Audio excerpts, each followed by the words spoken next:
Hello there, Brendan Wrongway Corrigan with you again for another instalment of the Columbia Cast, coming to you from the Semana Magazine studios in Bogota.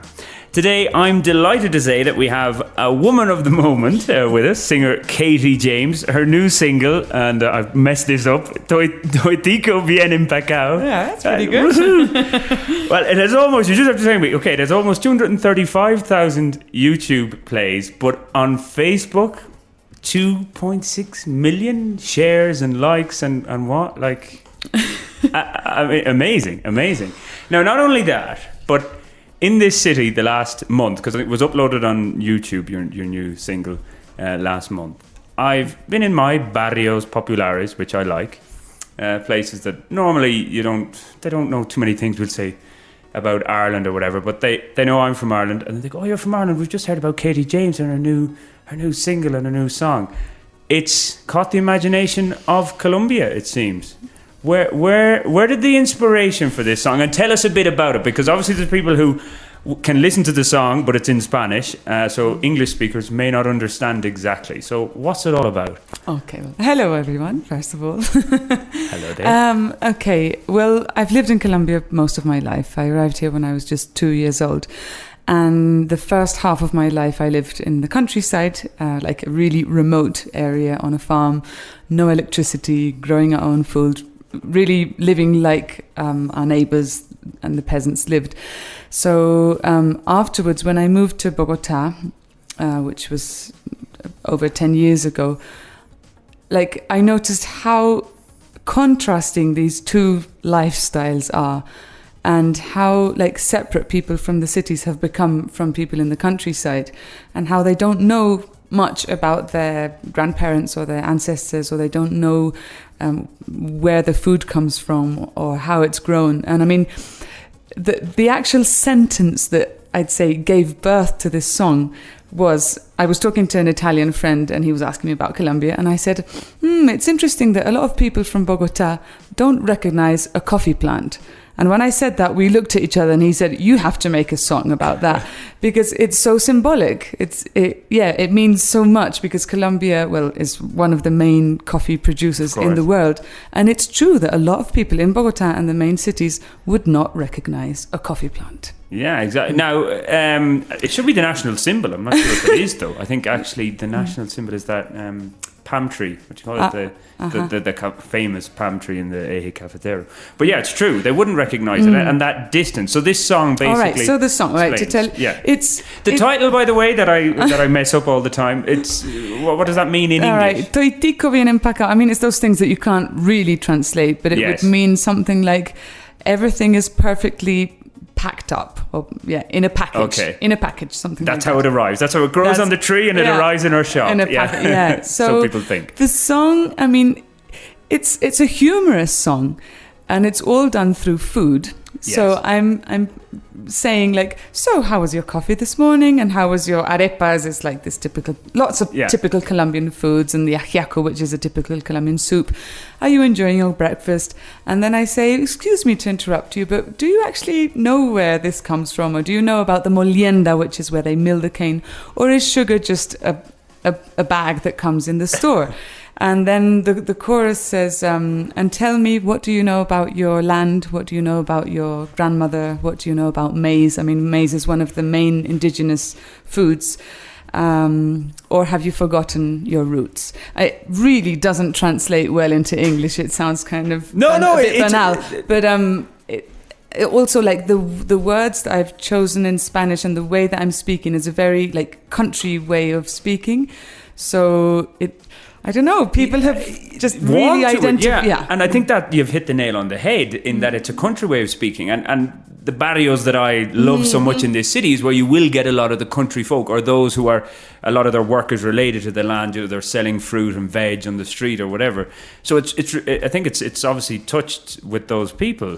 But because I work in an office where we'll say there are more middle class, gomelo-y type people, and they haven't heard of it because it probably for them it doesn't maybe resonate with them. But I mean, on the other hand, because quite a lot of people from the cities and upper classes have heard it, and they get this kind of nostalgia, and some of them are like, oh my God, yeah, what do I know about my grandmother? What do I know about my land?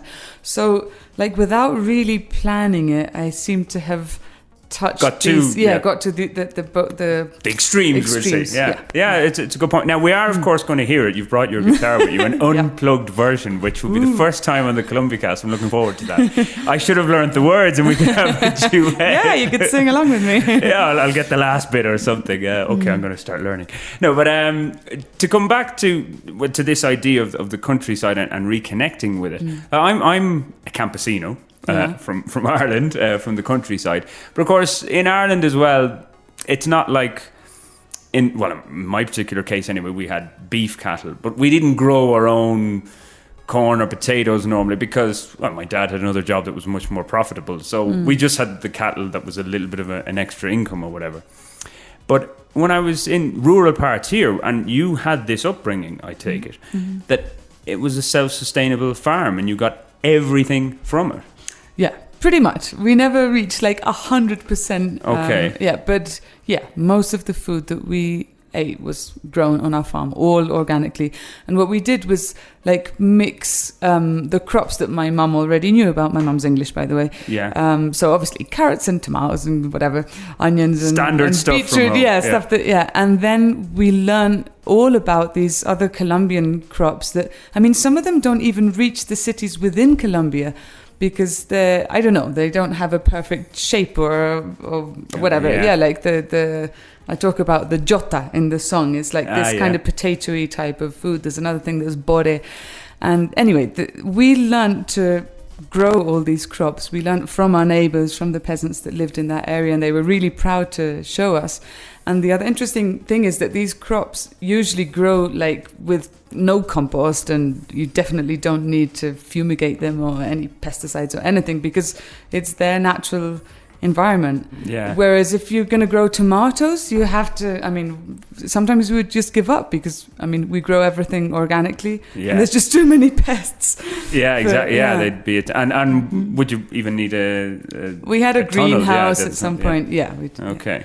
How long, by the way, did you spend growing up there on that farm? Like up until you were 16, 17? Or? 15. 15? Yeah, 15 in the countryside. And then first I moved to Popayán. Popayán is a small town in the south of Colombia. Lovely town. My first ever city to Seriously? visit. Yeah. Oh, you came in this country? Ecuador. Yeah, I came in from Ecuador and stopped in Popayán. The White City, isn't that? The White City, La Ciudad Blanca, yeah. Beautiful, beautiful place. It is. Yep. So Popayán is, it's like a small town. So I see it as like my stepping stone between the countryside and Bogota. I lived there for about 5 years. But the farm was nearer to Popayán, so I was able to go there, say, at least once a month. Because I think if I had come like directly from the jungle to Bogota, I might have just gone totally mad. Yeah, culture shock, completely. Exactly. Yeah, because it's so different. So far removed. And that's the thing. Again, I'll mention it in nearly every podcast, but I'm in this full-time job now. I don't get to travel as much as I did when I was freelancing, and it's kind of Bogota obviously is Colombia, but for me, that rural Colombia is what it's all about as well. I like to get out and see that, and I do miss it. Tell us about, though, your singing career. So, how did you get into that? Is that what you studied? Is that what you pursued? Yeah, I've pretty much been doing music all my life, really. I used to sing since I was a really young girl. When I was 9, I started playing violin. My mum plays a bit of wonderful. violin. Yeah. I don't play violin anymore, by the way. Don't get me to play an Irish jig or anything here. I just brought my violin in today. No way. Then when I was 13, I wrote my first song. And that's when I also decided to learn to play guitar, because I wanted to have an instrument that I could accompany my songs with. And really since then I haven't stopped. I've continued composing.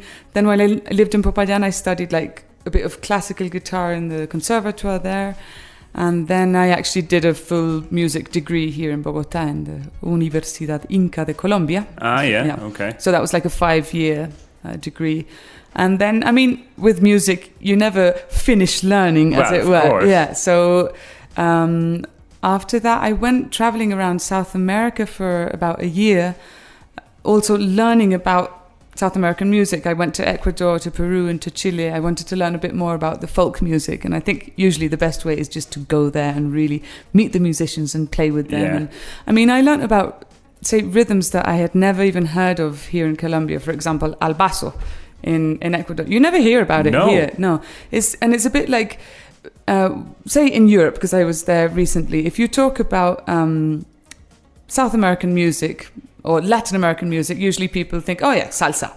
Then maybe I was going to say J Balvin these days. Well, oh yeah, okay. Let's not go there. Yeah, if you talk about Argentina specifically, they might say tango. And if you talk about Colombia, most people would say vallenato or cumbia, or some people just wouldn't even know. Yeah. But nobody would ever say bambuco. Yeah. No. So this song that I wrote that's gone viral is in a rhythm called bambuco. This is a rhythm from the Andean zone of Colombia. Okay.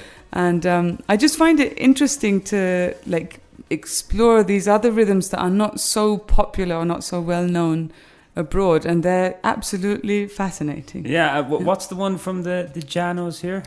It's just, they call it música llanera, or joropo, or is joropo. that Sorry, joropo? that's, Joropo. Joropo is incredible. Yeah. Rhythmically, it's incredible. Because the one thing that stood out for me when I was there a couple of years ago at a festival in Tame in Arauca, the harp, the use of the harp, which to me the harp is very Irish because it's part of the Irish symbol. It's one of the Irish symbols of the government, but it's actually part of this culture as well. Very much so, yeah. And obviously the style is totally different. Now in the joropo, it's like really speedy, strong. Yeah. Very energetic music. Yeah, yeah. In the Irish style, it's a little bit softer. Yeah, more up. Yeah. So you were saying you travelled around and getting paid gigs and all that kind of stuff when you travel. Yeah. Okay. I did everything. To be honest, I did everything from busking to playing in amazing, huge theaters and being on TV and magazines and everything. Like, I went with my ex-boyfriend, who's also a musician. And we just wanted to explore and also to share my music. And we hardly had any contact, so we would just arrive in a city and ask people, okay, where do they do live music? And usually one show would lead to another and another and another. And we planned only to spend a few months away, and we ended up spending a whole year because it went so well. It was amazing. Okay. Yeah. By the way, there is a connection with a previous episode 21. We had your elder sister Louise in. Yeah. Now, Louise said, and it was what I used for the title of the episode, Colombian heart, Irish blood, or the other way around, whichever I used the title. But you were 2 when you came here to Colombia. Yes. So you were born in Ireland, am I correct in saying that? Yeah, you were born in Ireland. But would you feel more Colombian? Absolutely. Yeah, 100%. Yeah. Well, no, not 100%, because not the bad parts. Not the bad parts, no.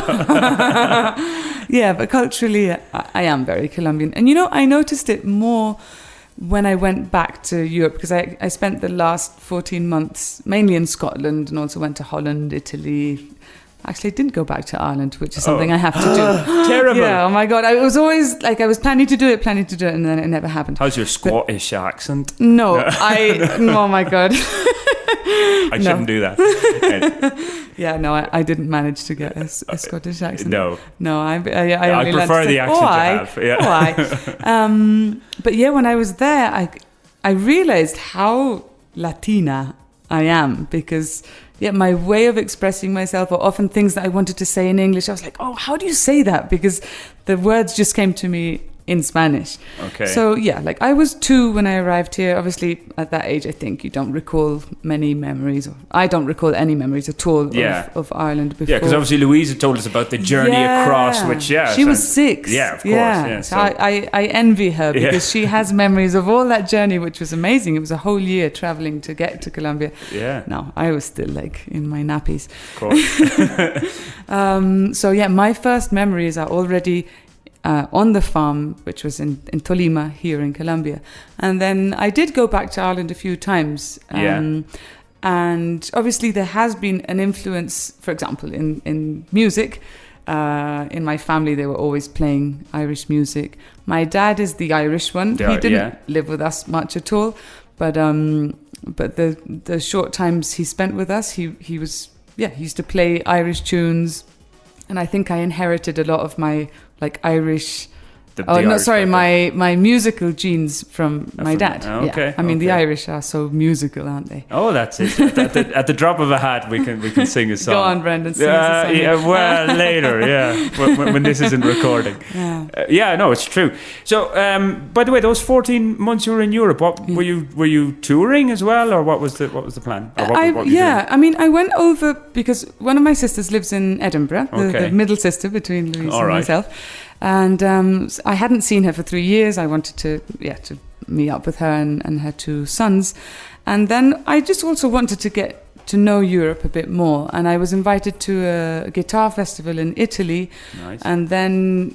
I have an Italian friend who happened to be there at the time, and he got me 10 more shows, and it kind of all just happened. I mean, yeah, and It's then like a domino effect. One thing, and then one took thing off. leads to another. Yeah, then in Holland, I was invited to. I don't know if you've heard of Sofa Sounds. It's this kind of independent music organization where they do concerts all over If the it world. doesn't have J Balvin in it, If I it don't know. Oh, Yeah. come on, Brendan. Anyway, I'm sure that some of you that are listening to us out there have heard of I'm Sofa sure they Sounds. have.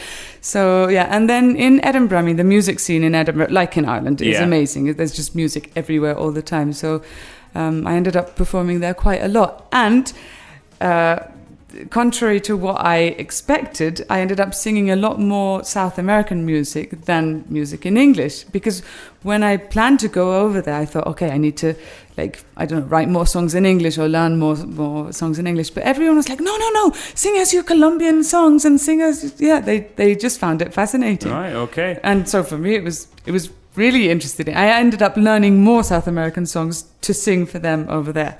Right. kind of yeah, ironic. interesting. But, so if you were 14 months in Europe, when did you record the song that's now? All right. Okay. There's a story here. There's a story here. Within those 14 months, I actually came back to Colombia twice, Okay. which shows that my link to Colombia is very strong.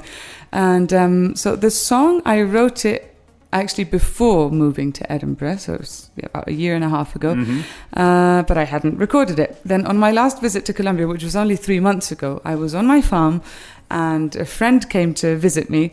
I sang him the song and he said, oh, come on, let's just record a simple video with the green in the background and this is where you wrote it, and it just felt right. It is an excellent video. I mean, simple but work. It's a video done with my phone and I don't even have the fanciest phone. Okay. Well, a bit like mine, probably, yeah. Okay. And I have a simple microphone that I use to record it. And the idea initially was just to use that for Facebook and then later on record a professional version to put up on YouTube. But as soon as I posted it, it just went viral. Yeah. Immediately, within a few hours, it already had over 100,000 views. And I mean, Well, as I said, I'm sure people are going to be checking it out who haven't seen it yet, but it's easy. Just search Katie James on YouTube and you'll see. And it's just a very simple video. It's very simple. I think it's more what I'm saying, the fact that it's this rhythm that's a Colombian rhythm, and then also I have to accept the fact that I'm foreign and playing a Colombian rhythm, so Colombians are like, oh. Yeah, well, of course, yeah, they love to hear that kind of stuff, which is great. Yeah. And they may not. Well, now they're going to know your background as well. That you're 98% Colombian. That's what exactly. I'd say, something like that. So, what are the plans? You came back 2 weeks ago? or Even something? less than 9 days ago to that. be Look at you precise. here. You came to visit. I appreciate this. It's great. As I said, we should have had the red carpet rolled out. Stop for it. you. You're blushing now. You're blushing. But so what are the plans? I guess it's been kind of all go. You were on Radio Nacional yesterday. I saw. So you've been doing a lot of stuff since you've. I've literally had interviews every single day since I got here. It's been one of the most intense weeks in that sense of my life. And goes with the territory, of course. Though, you gotta get the promotion out there. Yeah. So I came here because of what happened with this song, because my plans were to stay in Edinburgh for another year or so, but it just became obvious very quickly that I needed to be here in Colombia. And so I'm organizing a tour. I don't have exact dates yet, but I will be announcing them on all my social media. So, but there'll definitely be a few shows here in Bogota, in Cali, in Medellin. So the idea would be keep an eye on your social Exactly. Instagram, Facebook, Twitter, all the usual places. I'm not great at Twitter yet, but definitely I think Facebook. Twitter's more for the politicians. Exactly, yeah. Instagram and Facebook, I think, are Instagram probably the one anyway that everyone's using to get the message out there. Yeah. No, so we can look forward to some concerts then. Yeah, absolutely. Yeah. Actually, tomorrow I'm going on the... Oh, no, sorry, we can't talk about dates here, can we? Well, not yes, really. No, actually, because this will be next week. Yeah. Okay, but in the future, I said we will check that out. But you are going... Oh, by the way, I did want to ask about radio plays. Does that now in today... Like, I remember in the past hearing artists singing, like, it was hard, up-and-coming artists, to try and get radio plays, and that was kind of seen as another measure of success. Is that as important these days with YouTube and with all the other mechanisms to listen to songs? Okay, I think it is important, but not as important. Okay. Precisely because it's not the only way that people can listen to music.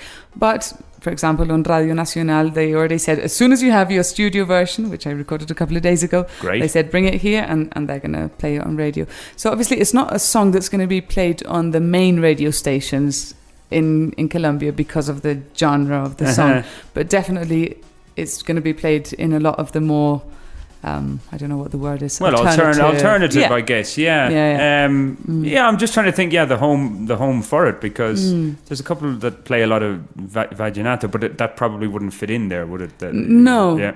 Yeah, it's a bit outside. Well, we'll see. We'll get on it. But thankfully, you're going to give it a go here for the Columbia cast. Sure, yeah. So I know you have to get your stuff together. So you can do all that. I'm going to sign off with all my usual. Well, by the way, Katie James. That's how people will find you on Instagram. Katie. Yes. Yeah. Katie James. So that is it for this episode. Until we have, I'll let you say the name again because I hate saying it. Toitico bien empacao. That's what we're going to sign off with for the first time ever with a song. But if you do want to get in touch with us here, with me specifically, my Twitter handle is @WayCorrigan, or you can find my blog page, Wrong Way Corrigan blog on Facebook, that is. But until the next time, ciao ciao, and we're going to hear Katie James with I will try to Toitico bien empacao. Yay. Excellent. Okay, until the next time, guys.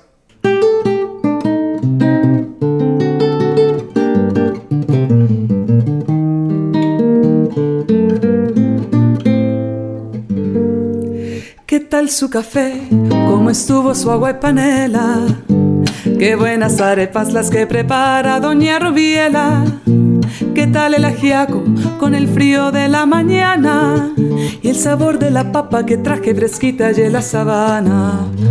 Discúlpeme si interrumpo su desayuno. Va a salir de las dudas, es el momento más oportuno. Dígame usted si conoce la molienda o el azúcar es solo una bolsa que le compran en la tienda. Y cuénteme qué sabe de su tierra, cuénteme qué sabe de su abuela, cuénteme qué sabe del maíz, o acaso ha olvidado sus antepasados y su raíz. Dibújeme el árbol del cacao mientras se toma ese chocolate con pan tostado.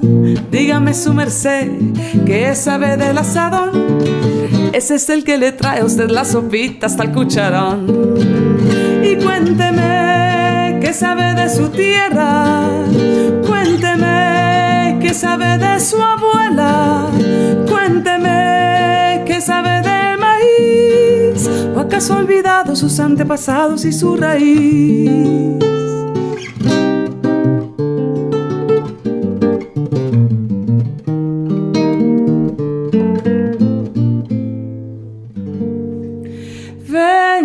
Le cuento los cuentos del huerto y de la malanga, la yuca, la yota, los chontaduros, la quinoa, las habas y la guatila. Le tengo el guandú, las arracachas y la calabaza. Le traigo guineos, también chachafrutos y unas papitas en la mochila. Ay, perdón, señor, por ser yo tan imprudente. Es que a veces me llegan estos pensamientos irreverentes. ¿Pa' qué va usted querer saber sobre el arao? Si allí en la esquina lo encuentra Toitico bien empacao.